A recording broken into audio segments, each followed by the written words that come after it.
Вече сме на изследване на функции, чертане на графики. Припомняме си материала от средното училище и ще го направим така скоростно и най-добре се вижда с пример в първата задача, която е да се построи и следва графиката на функцията f от x равно на x на втора плюс x плюс 2 върху x по една степен минус единица върху x. И първо започнем да изследваме, проверяваме за дефиниционна област. В случая очевидно е всички реални числа без нулата. Виждаме, че f от x не е четна или нечетна.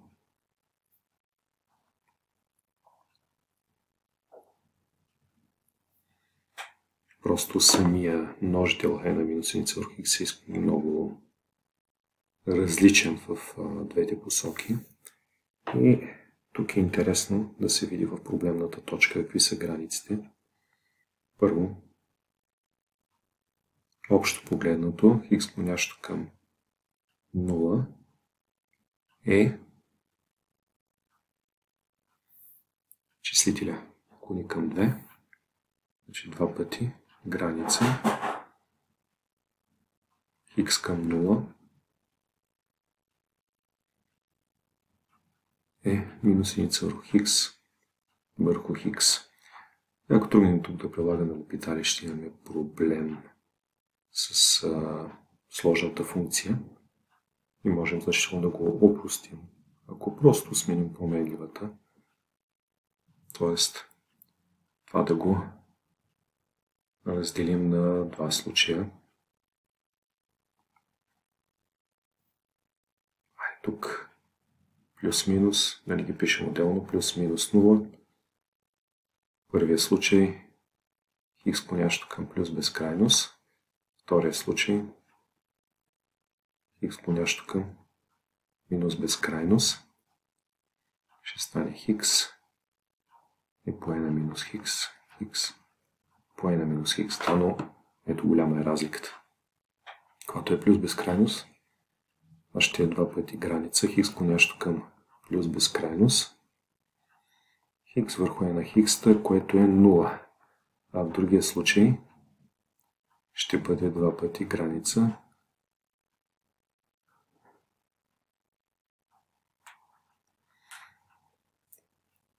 да кажем минус 2 модул хикс по една степен модул хикс, или това е минус безкрайност. Следва да видим наклонените асимптоти.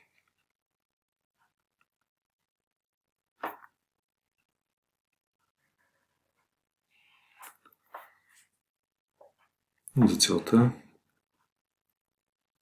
смятаме границата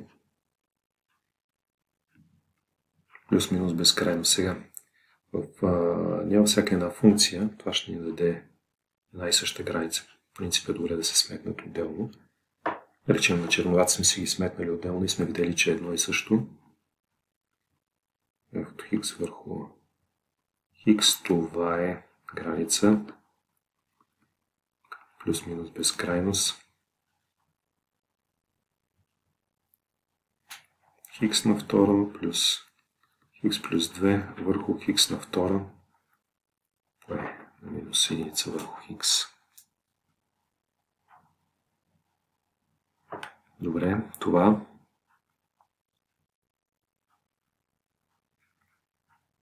когато хикс клони към плюс-минус безкрайност, то клони към 0. Или цялото клони към 1.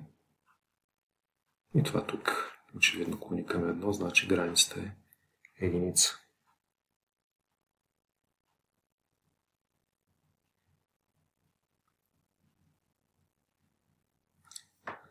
Да видим и търсим наклона на асимптота от вида x плюс b. Т.е. намерихме, че е единица. Сега остава да намерим b и го търсим чрез тази граница минус f от x клонящо към плюс минус безкрайност, f от x минус x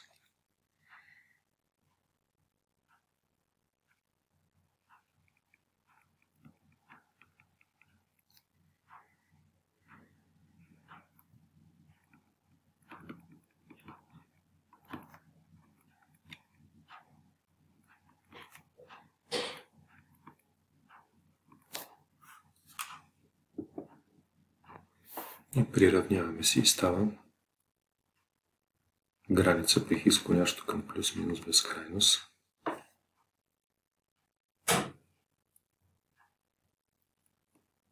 Делиме си първо където има множител x квадрат, нали тук от минус x квадрат, тук е едно, или ще стане x квадрат е на степен минус единица върху x минус 1 плюс x плюс 2 е минус единица върху x върху x. Или получаваме сега е първата част. Разделяме си го на две граници, защото и двете съществуват. По причините, които ще изтъкнем след малко. Малко ще поработим с знака, да го представим като основна граница. Е на степен минус единица върху x минус 1 минус единица върху x, нали, като съкратим x квадрат с x горе и x отиде долу като реципрочната си стойност. Разбира се, трябва да синхронизираме и знаците. И остава граница x към плюс минус безкрайност, като съкратим на x, ще стане 1 плюс 2 върху x по една степен минус единица върху x равно. Първото е основна граница и без минуса е 1, с минуса става минус 1. А тук имаме 1 плюс 0 по 1. Значи това е граница 1. Минус 1 плюс 1 е граница 0. И това е b. Ето, следователно, y равно на x наклонена асимптота.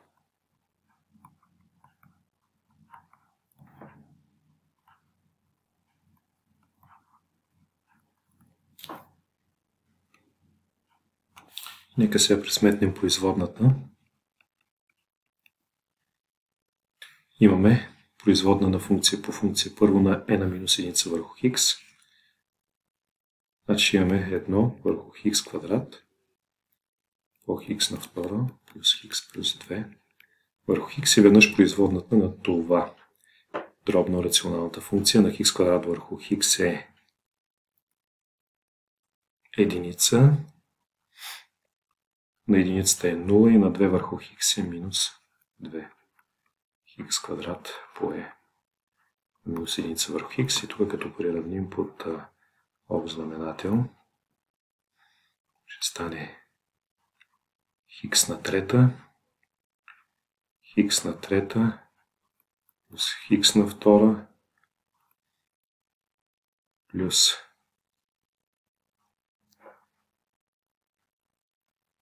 x плюс 2 минус 2 x на втора кое на минус единица върху x. Така, това тук е x на втора, на трета плюс x на втора минус x плюс 2. Значи, като получаваме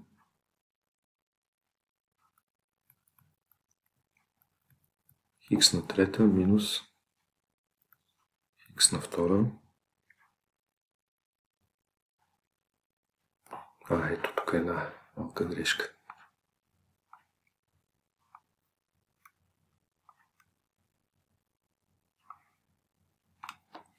Всъщност тук умножаваме по хикс. значи минус 2 пъти хикс. И ще стане хикс на трета плюс хикс на втора минус хикс плюс 2 е на минус единица върху хикс.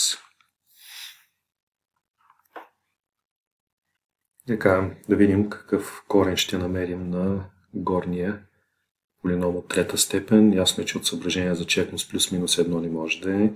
2 му идва доста, значи минус 2 ето минус 8 плюс 4 плюс 2 плюс 2 точно се получава.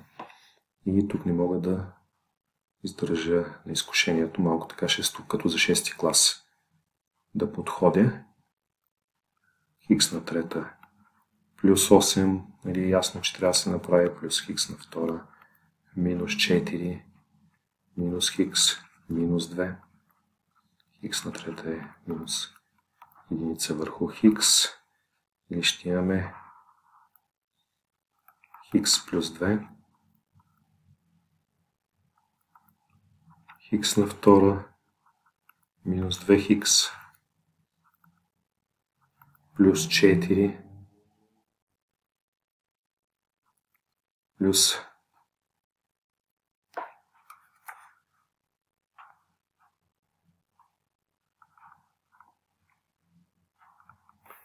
минус 2 минус 1 е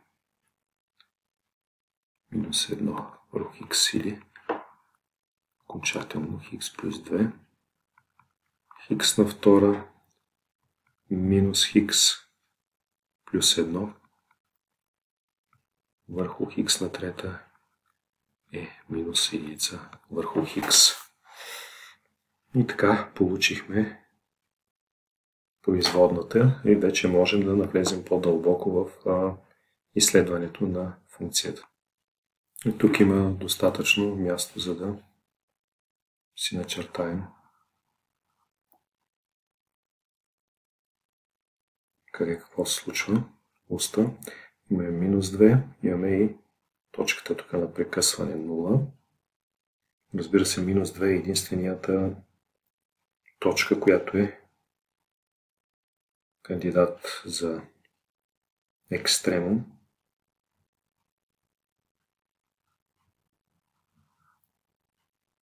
И ето как са знаците на производната, т.е. виждаме къде са интервалите на монотонност на функцията f.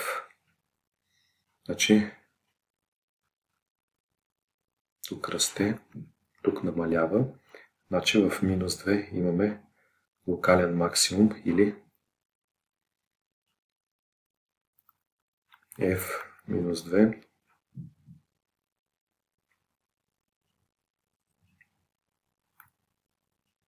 равно на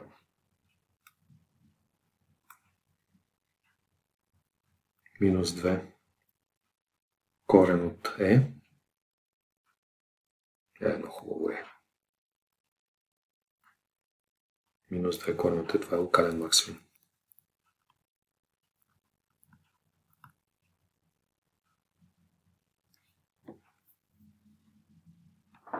И сега да продължим с намирането на размятането на втората производна. Това е производната на хикс на трета плюс хикс на втора минус хикс плюс 2 хикс на трета минус единица върху хикс. Отново същия алгоритъм. Първо производната на e на минус единица върху хикс е 1 върху хикс квадрат, нали? E на минус единица върху хикс ще остане отвън като множител по нашата функция. Хикс на трета плюс хикс на втора минус хикс плюс 2 хикс на трета. И сега хикс на трета върху хикс на трета 1 изчезва.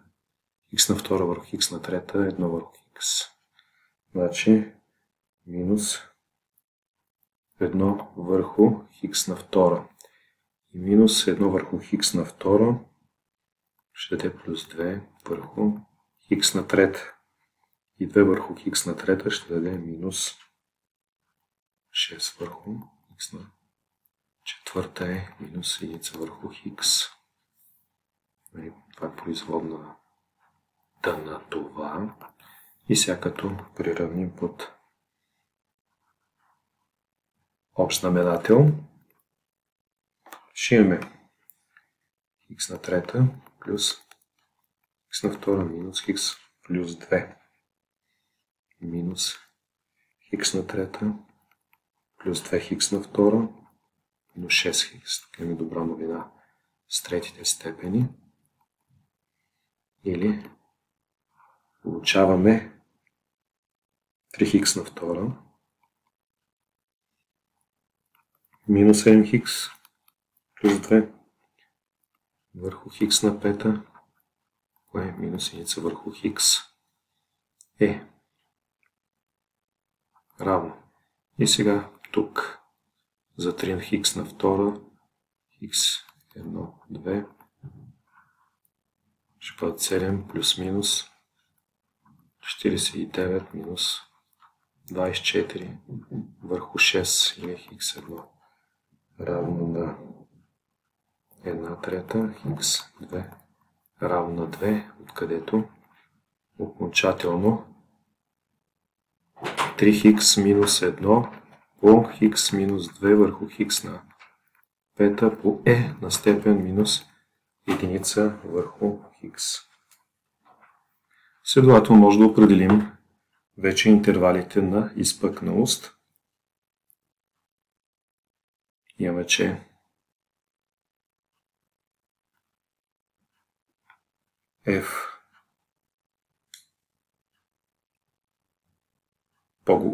секунд по-голямо от 0 при x принадлежащо. И тук е четна степен. Ето да си направим картинката. 0, където е точката на прекъсване. 1 трета. 2. И започваме плюс, минус, плюс, минус. Значи, изпъкнал от 0 до 1 трета и от 2 до плюс безкрайност. F изпъкнала. И в случаите, в които по-малко от 0, хикс принадлежи минус безкрайност до 0 и от обединение с 1 трета до 2. И тук имаме всичко необходимо, за да си направим чертеж.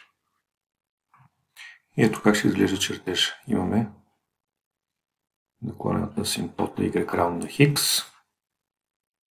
Тук точката, където е прекъсната, но функцията клони към нея при хиконящо към 0 отдясно. Инфлексната точка е 1 трета. След това минава отгоре инфлексната точка 2 и вижда се тя е над колко е над y равно на хикс. Така, ето.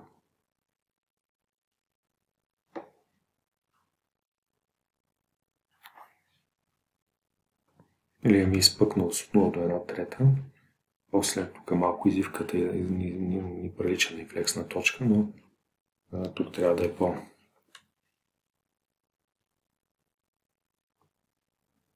Просто мащаба е такъв, че да.